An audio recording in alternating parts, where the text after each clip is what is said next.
This is going to be one of the most anticipated videos that I've done.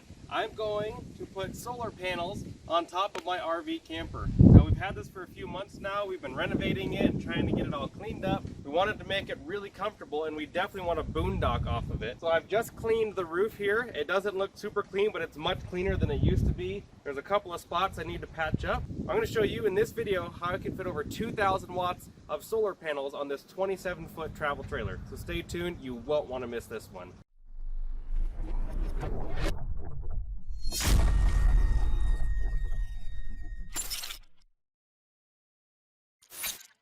So it should come as no surprise to anyone. Obviously, I'm going to be putting the Titan solar generator in our travel trailer. Simply put, it's the best. It's got a 25 amp output on the 30 amp RV plug, which is the highest for any portable solar generator on the market. And of course, there's nothing else that comes close to the solar input capacity of the Titan, as well as the output capacity. This will actually run the air conditioner, it'll run the fridge, it'll run TV, lights, fans. It's going to run everything, no problem. And for right now, I'm going to have 2 batteries on it. I might add a 3rd battery. We're going to kind of see how that goes. So this has actually been powering my shop for the last few months and it's been amazing. We haven't had a ton of power needs besides power tools. I still haven't gotten the light switches and light bulbs and outlets and all of those things put in just yet. But for a camper, for an RV, or even a van, this is going to be the perfect setup. So what I'm planning on using for the solar panels, I've got my rigid panels here. I'm going to be putting on, as you can see here, I've got these mounting brackets. Now these are aluminum, which is great because that means they're not going to rust or deteriorate or anything. It also means they're super light. I've already got these mounted here, and these are nice and solid. I just wanted to walk you through the process of how I put these on. And I'll put a link below for these exact things that I'm using here, these mounting brackets. But it's going to come with a little bag, and it's going to have 4 bolts, 4 nuts, 4 crush washers, and 4 washers. So what I've been doing is I take the bolt, then I take the crush washer, which is kind of the uneven looking washer here, and then I take the flat washer, put that through here, slide that over, and then the bolt. And all I'm doing is I'm making sure that this big piece with the holes, the mounting holes, goes on the outside. I'm lining it up with the grommet, and then I just get it started here with the thread of the nut there. And then I'm using a 10mm socket here. Just make sure that a mounting bracket is all the way flush. Get it nice and tight so it's not going anywhere. And I've been inspecting the crush washer to make sure it is all the way crushed down, and it is. Something to keep in mind is if you are going to work like I am on the back of the panels, do not set your tools down real hard because you'll break the panels from the back side because there's no tempered glass here to protect them. So don't be slamming down your equipment or anything like that. I'm just going to show you that again. This is what it looks like. It's kind of like a Z shape, and there's these little fins here. And basically, you're just making sure that this is going to mount, because this is the bottom, and we want an air gap in between the roof of the RV and the panels. That way we get good airflow. And there's these holes here in the frame. There's actually 6 of them. I'm just going to be using the oblong shaped. But all I do is I make sure this sits like that. I've got my crush washer right here. So this is the crush washer. I put that on the bolt, and I put the flat washer right over that. Put this here, put that through. I'm just trying to line this up, get the thread started. This part can be a little tricky. There we go. And once that thread is started, and then I just start tightening it up. And you may not be able to see, but this actually shifted, and you can see this pivots right now. So I want to make sure that this is flush all the way as close as I can get it to the side wall of the panel. So I'm pushing in right here, and then I'm tightening this down. Yep, that one looks good. So I'm just doing that for 4 brackets per panel.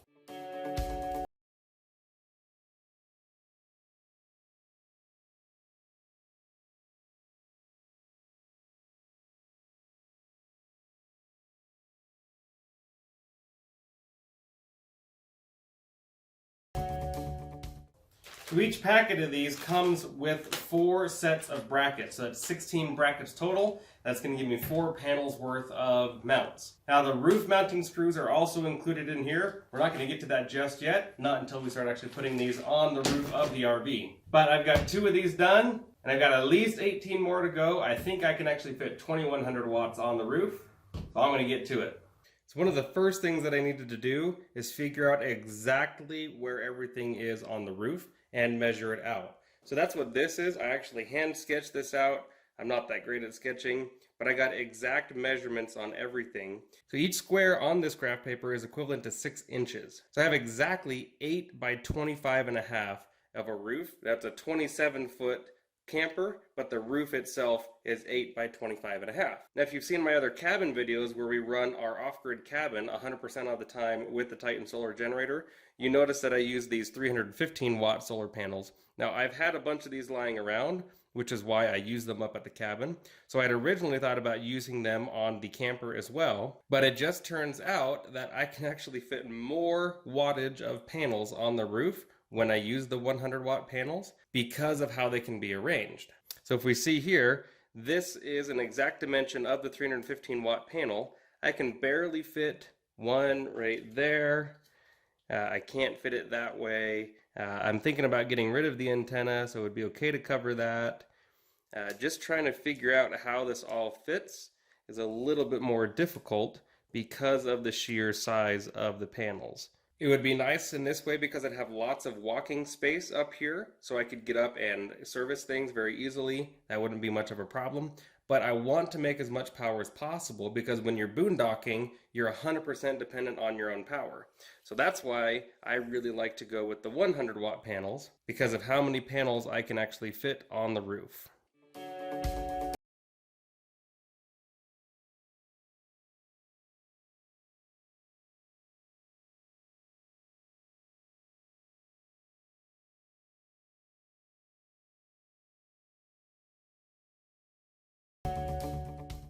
So just like that, you can see I got 1, 2, 3, 4, 5, 6, 7, 8, 9, 10, 11, 12, 13, 14, 15, 16, 17, 18, 19, 20, 21, 2100 watts of solar panels here on the roof. If I really wanted to and get rid of that antenna, I could actually even fit another panel right there and make this 2200 watts.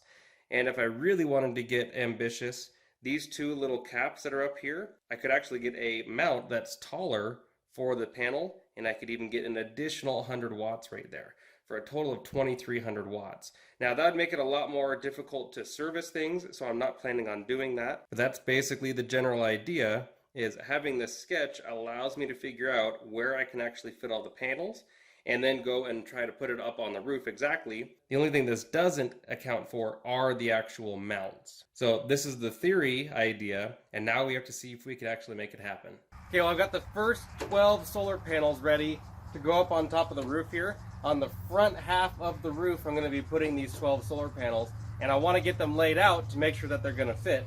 Now, one of the things I realized when I was putting all these brackets on is it's really important to make sure that when you put the bracket on, that you actually push towards one direction, because the holes that are here in the aluminum frame, they're actually kind of oblong shaped. So what I did for the mounts here is I pushed them towards the ends.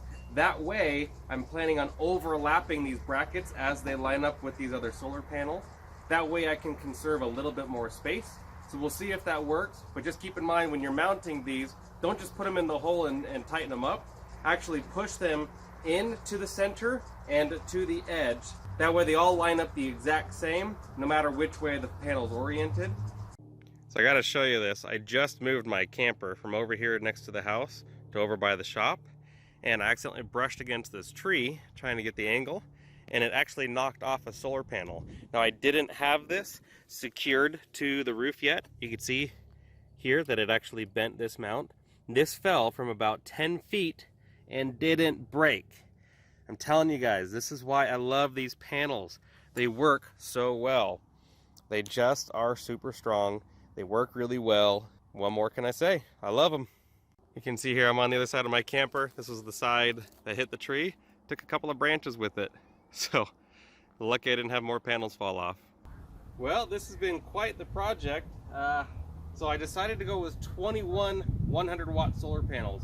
And the reason that is because I actually want to use a watt meter on each of the 2 lines going into the Titan. And so I need to stay below that 65 volt mark because the watt meter can only go up to 65 volts. And so I've got 21 panels, so I'm going to have 7 sets of series, all in 3 panels. So all of these 12 panels up front here will be 3 connected, 3 connected, 3 connected, 3 connected, and then it'll go into a 4-to-1 combiner. And then the 9 panels that are in the back here, those will be connected, same thing, 3, 3, 3, and then into a 3-to-1 combiner. And each one of those will have its own cable and go inside all the way to the Titan. So now that I got the placement figured out, I just need to connect everything together, secure it to the roof, drill the holes for the cables to go in, and then screw the panels actually into the roof here. So in order to do that, I've got some die-core caulking. That way there's no chance of anything leaking. I'm going to put it underneath the pad of the mount, screw it in, and that way it's 100% waterproof. And the die-core should also help hold the panels onto the roof. So overall, we're going to be at 2100 watts. This thing's going to be making tons of power. It's going to be awesome. So just to show you here, these are the panels that are all going to be connected in the 4-to-1 connector. It'll each be 3 panels and then go into that 4-to-1. So this will be great. Well, I don't know if I'm in frame and my neighbor's doing a ton of work on his land over there. So hopefully this works. I really like using this Ryobi caulk gun. Makes it 100 times easier. I'm using this lap sealant, my die-core. So each one of these mounting brackets not only comes with the brackets and the bolts that attach it to the panel, but these roof screws. And they've got a washer on it, and when you get down to that washer, you don't want to squish it super hard. You just want to squish it just a tiny bit. It uses a 5/16 hex right here, and we're just going to screw it right in once we add some die-core underneath here. So I got this lined up where I want it to be. I'm putting the front edge of the panel a little bit back of the trailer. There's like a little piece of metal that runs across the whole front here. Originally I had butted it up to that, but then the solar panels were actually sticking out over the front, and I thought that might be a good opportunity for lots of wind to get under. And so I pulled it back, that way the wind will naturally want to go over it just a little bit more. So what we want to do is actually get both of these caulked, just to make sure that we're good to go. That one, and then that one. That was the first time I've done this, so I'm not really caring about how good or how bad it looks.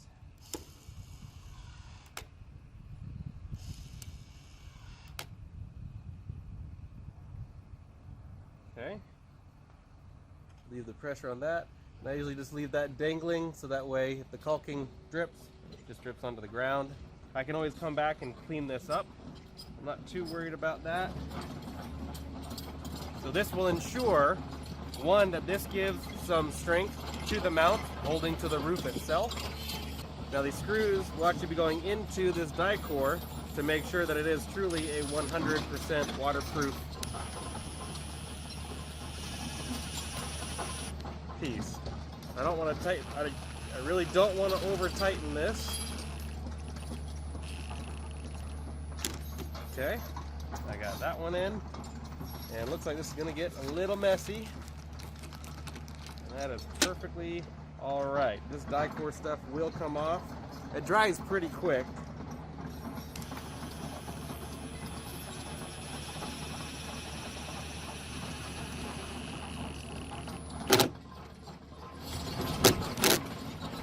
And that thing feels super solid. The real test is going to be driving down the freeway at 70 miles an hour.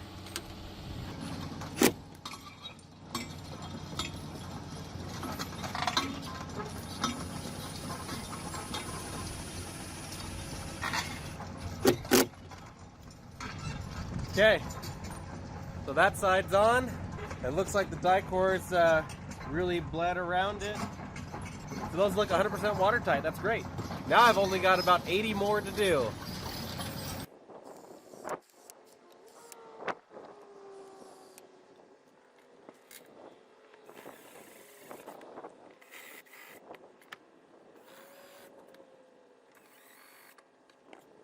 So on these inner brackets that are not on the edge, I'm not really going into the frame. So I'm actually just going into the roof, and underneath this is just OSB with ribs. And there's not really an easy way to find out where the ribs are in order to attach to them. And so I'm not even tightening this down to that first click. I'm just making it so it's snug and it feels good, looks solid. So once I've got all of this done, I'll go through and connect everything. And I'm just going to be using RV roofing tape to make sure that all these cables are nice and secure on the roof. That's the easiest solution. So I'm going to get to the rest of them.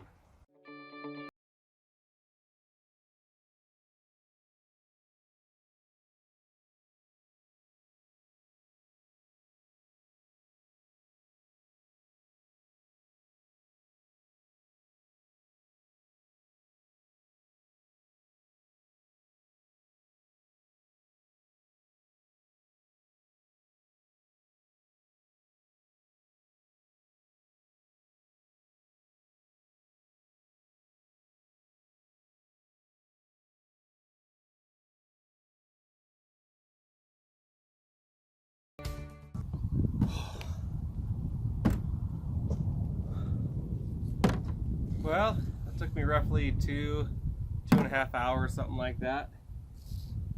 I can feel it in my lower back and from squatting. So you noticed on these last panels I kind of zigzagged them, and that's the way, rather than the brackets being side by side, I could have them like this to give a little bit closer space between them, and that gives me a little bit more space as a walking path down at the end. So I have this laid out so that way I can walk up, come around, come up through right here and get up to the front. I can actually get to all of the panels. Of course, it's also really easy just to get on the ladder and get all the way around, but I prefer to get up here on the roof. That was really not that bad for the most part. So we generally will want this side of the camper facing south, and that's because this is the side with the awning, and so that's going to give us the most shade, so that makes the most sense. So that's why I didn't put more panels over here, and there's only one panel behind this. So the biggest issue we'll run into with shading is when that panel is behind the AC unit, and so that series of panels will make less power, but that's the advantage of having so many parallels, is that I'll have lots of other power coming from elsewhere. So this is a series parallel combination. That's one of the beauties of using the Titan. The Titan, as long as I'm within 35 to 145 volts and 30 amps, I'm not going to hurt it at all.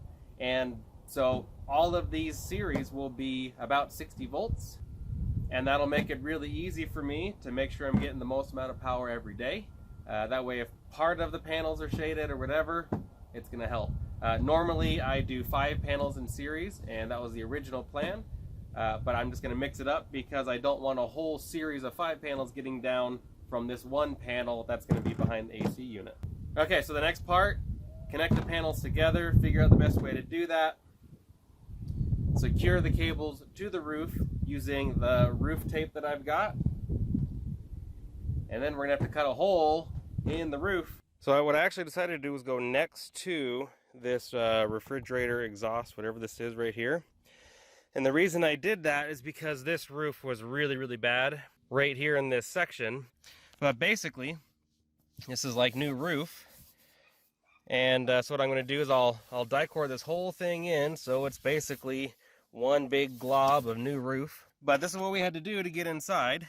So first of all, you can see that's the OSB wood that we drilled the screws into for the mounts. And I went down, there's some cables and stuff in there, not sure what those go to, probably just lighting. But you can see here, there's kind of a rib right there, kind of something structural. And then over here, I was able to go through even more. And so this bottom piece of wood, you can see that metal bracket. That bottom piece of wood is actually the ceiling inside. And so we were able to cut through that, and that's what the cords will go into. And then it will go into the cupboard where the microwave is. So now I just need to get all of my panels connected together properly. I've got all of these over here connected. I just need to connect those, make my wires, run them. Alright, so I've got those 3 panels connected in series, those 3 panels connected in series, those 3 panels connected in series, and then those 3 panels connected in series. You see it comes out here, and it all terminates right here in this 4-to-1. So I've got all the positive cables into there so far. I haven't secured the cables yet. I'm going to get the female and negative cables all worked up right now. As far as actually running them, I've just been putting them underneath the panels here and routing them. So you can see I've got one that comes over there, comes all the way up, and they all kind of come through here. You can see they all come through here, go over there, and then up over to those holes. Okay, there's one important piece here when using this little roof mount piece. So I need to run all the positive and negative cables from the front panels through this single roof mount, and then I'll do the rear cables and stuff from here. First of all, you need to make sure you label each of your panel cables so that way you know which groups of 3 these belong to. If there's going to be an issue down the road, you want to be able to know which cable to replace. You don't want to go chasing cables later. That'd be a serious pain. So that's the first part, is make sure you mark each cable. Originally I had put little flags on like this, so this was the front 3rd series, but I had to rip these little pieces of tape off because otherwise they don't fit. You can see when I had to shove these through this tiny hole that it really didn't fit, and so I just marked the actual cable itself with an F1. That one says F3. It's kind of hard to see, it's hard to focus. So they have to all fit through down inside here. So you have to make sure you take this plastic piece off, and that goes over the cables first, and then the black piece, and then through here, and then I can start feeding it down into the hole. Make sure that you don't have the MC4 connectors on the end, but other than that, you don't want the big black piece because it's not going to fit through there. So now I can put the cables through the hole, and now put the MC4 plastic pieces on, and then it'll go down inside there and feed inside. So I'm going to do the same for my female negative cables right now, and this black piece just slips inside these teeth, and then the white piece comes up and crushes it, making it watertight.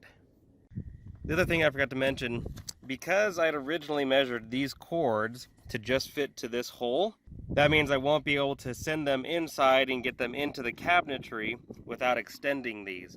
So it's actually a better idea to leave these ends really long, maybe 5, even 10 feet. That way when they go down in there, I can actually feed them in easier. And then once they're inside, I can actually put these connectors on, so that way I don't have to run any little extension pieces. But because I made some of these kind of short, I now need to add little extension cables to these, like another 5 feet or so, just so I can get down through the hole and into the cabinetry. Generally speaking, the less connectors you can have in the line, the better, because those are the most probable spots for these cables to fail. So you want to leave these actually bare all the way until they're inside, and then actually terminate them with the MC4 connectors. And one more thing I wanted to mention is I'm using 12 gauge cable, and if I had used 10 gauge cable and I had 4 of these going in, there's no way they'd all fit. So for this setup, the 12 gauge cable really is the best way to go. So inside here is the microwave cabinet. I drilled this hole on the right thinking that's where I needed to go, but actually that just goes up to that big vent that's up top there. It's kind of hard to see, but that's the exhaust for the fridge. So that's the big white vent cover that is right next to the holes up top. But this is the one we want. You can see in here, got those cables.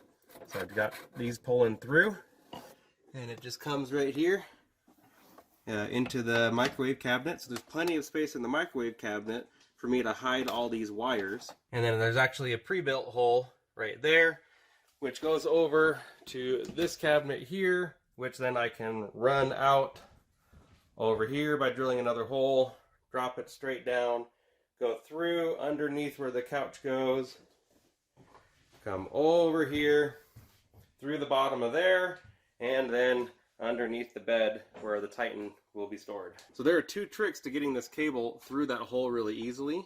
First is to get your hole on the outside really close to this hole here, and then you can probably just reach in and grab them. The other is to get one of these huge hemostatic whatever clamps. I'll provide a link down below, and that just allows me to reach all the way in there, grab it, clamp it, and pull it out real easy. You can see I've got the 4 cables through here, and so these 2 are actually the right length, and then these 2 are actually way too long, but I can actually just snip these and make some extension wires out of them if I need to. So I'll definitely be cutting those back. Okay, it is officially wired and hung inside as far as the cables being in. So, and all I have to do is now use that die core, hold this into place, probably put a weight on it because it'll want to move. But I got all the cables from everywhere, and I just tried to run them so that way they were grouped to have as many cables as close together as possible. So one of the next things I'll do is I'll use more of this roof tape. This stuff is crazy sticky. You can see here it doesn't want to come up at all right on this edge. And so that works really well. So I'm going to test the wires inside, make sure that they're actually producing some voltage, the proper voltage, before I completely seal this up. But after I test that voltage, it's basically time to put this so that way it's holding still and is solid with the die core. And then later on, I'm going to put some of the roofing tape over this stuff. So one, it keeps it out of the sun so it lasts longer. Even though this is UV resistant, it's definitely better to have it covered. So I'll put a thick or a nice wide layer over the cables like that, and I'll wrap that up as well, and then we should be rocking. So I'm gonna go ahead and check the voltage on all these cables. One of the things that helped the most is having this 25-foot chaser snake thing. This wire pulls out to about 25 feet, and it allowed me to get underneath these panels really easy and pull the cables much easier than just trying to do it all by hand. So I highly recommend one of those. That would have saved me probably an hour if I had used that on these front panels. So you can see this is all the cables inside. It looks like a mess, and that's why it's important to label each of these so that way I know which cable's what, so I can test each set individually and know that I'm making enough power. So one of the things you may be wondering is how to actually get this MC4 connector on here, and I've showed it in other videos, but I'll go ahead and show you now. So this is my B3, so my back 3rd series male or positive cable. All I'm going to do is expose maybe 1/2 inch or so. So I just have a typical pair of snips. There's some other nicer ones that I'll link down below as well, but these work really well. But these are really only meant for like 16 gauge, and this is 12. So I have to be really careful that I don't cut down all the way, or I'll actually lose some of that copper cabling. So with the red cables, there's kind of a big barrel connector here and a smaller one. The big one is for the male connections. So the easiest way to do this is I'm putting this in this middle mouthpiece right there, and then I'm actually slipping that inside as far as it'll go, and then I crimp all the way down. And then I actually like to go the other way as well, just so it has a super tight grip, and now they're basically fused. And then all I have to do is take my male connector, slip it over, and you'll hear a click. Just right there. And then I tighten it down as tight as I can possibly go. And then I got all those 3 done. So now I just have left these 3 black wires.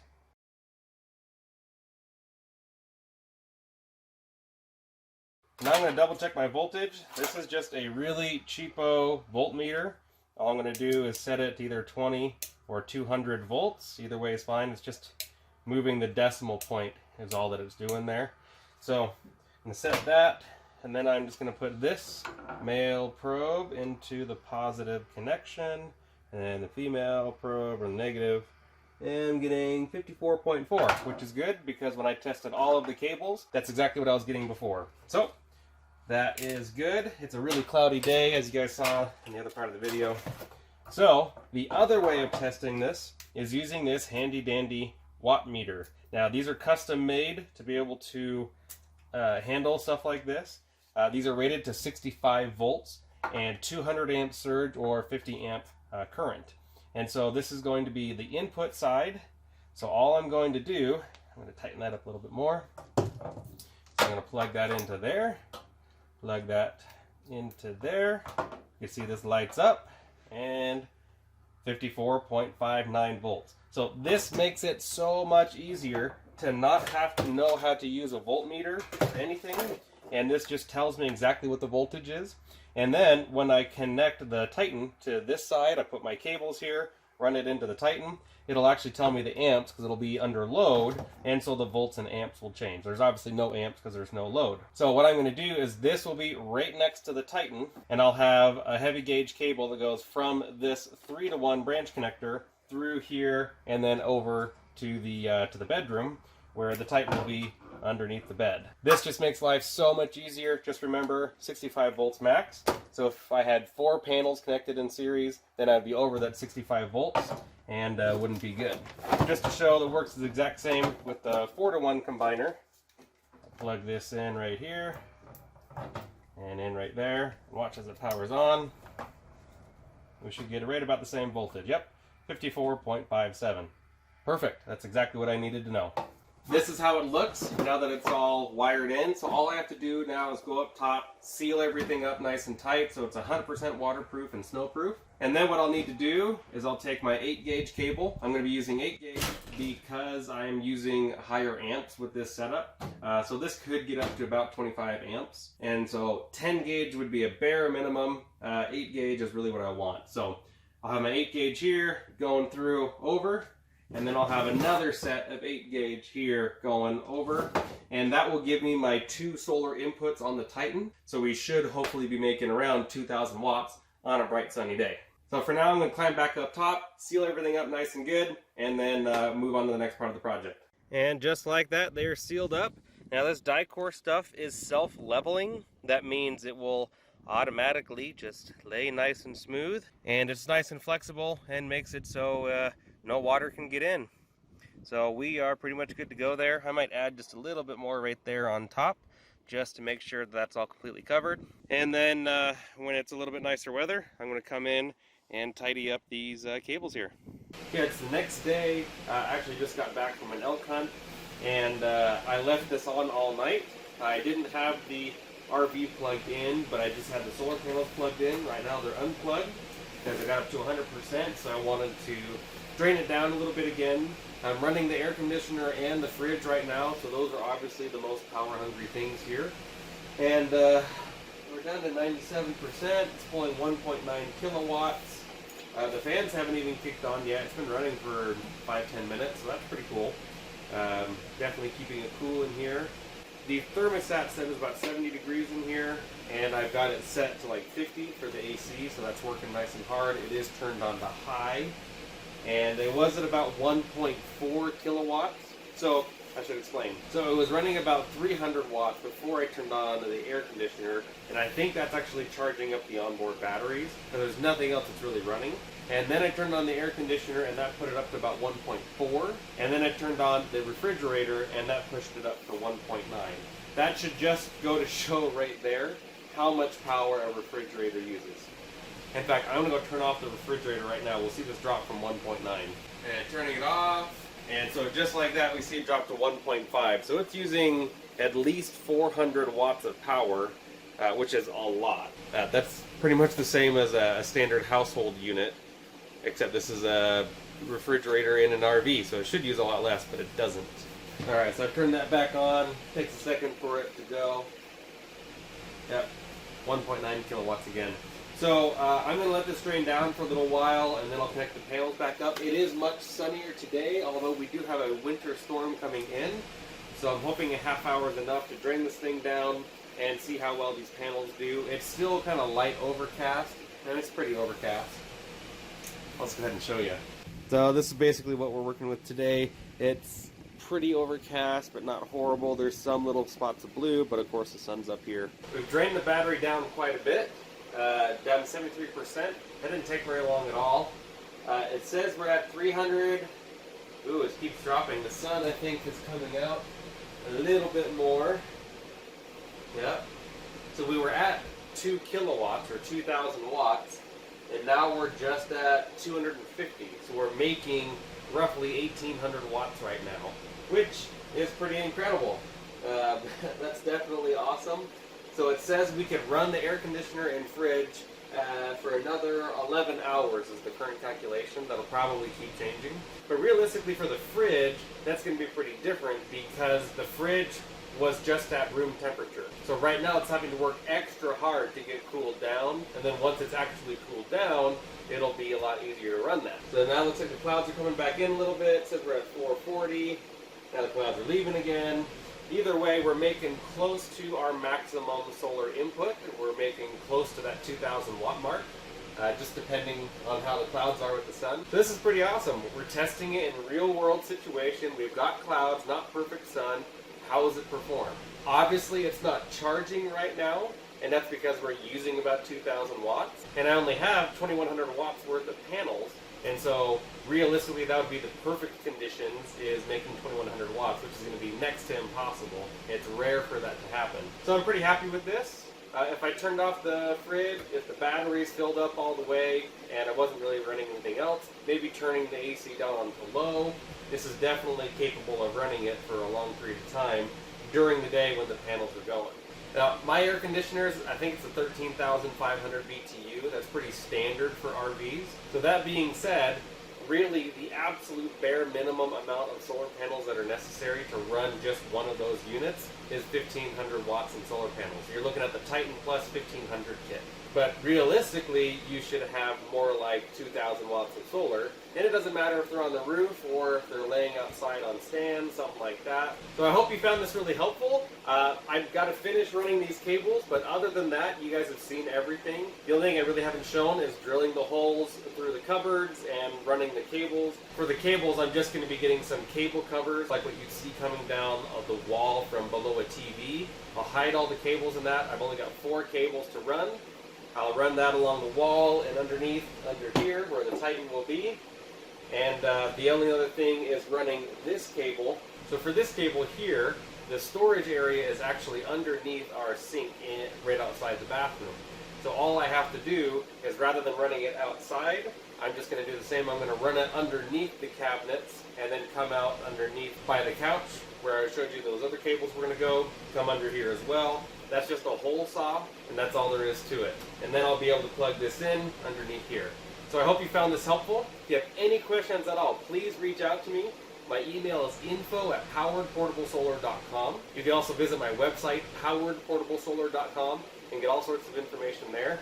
I paid for everything here out of my own pocket. Nothing has been sponsored in this video. So if you found it helpful, please give me a thumbs up. Don't forget to share it with some friends. I know you probably know more people who would be interested in converting their travel trailer or RV to run off of solar. The Titan's the only one out there that can truly do it. It's that simple. It's got 25 amps output out of this 3-prong plug. It's got an inverter large enough to actually run an air conditioner, fridge, and other things around the RV. And I can add as many batteries as I need. I can get a lot of solar on it. The AC is just the hardest thing to run. But other than that, if we're not running the AC, we could go quite a long time with just the batteries. So thank you so much for tuning in. Please don't forget to hit that subscribe button. Come visit the website, and we'll catch you guys next time.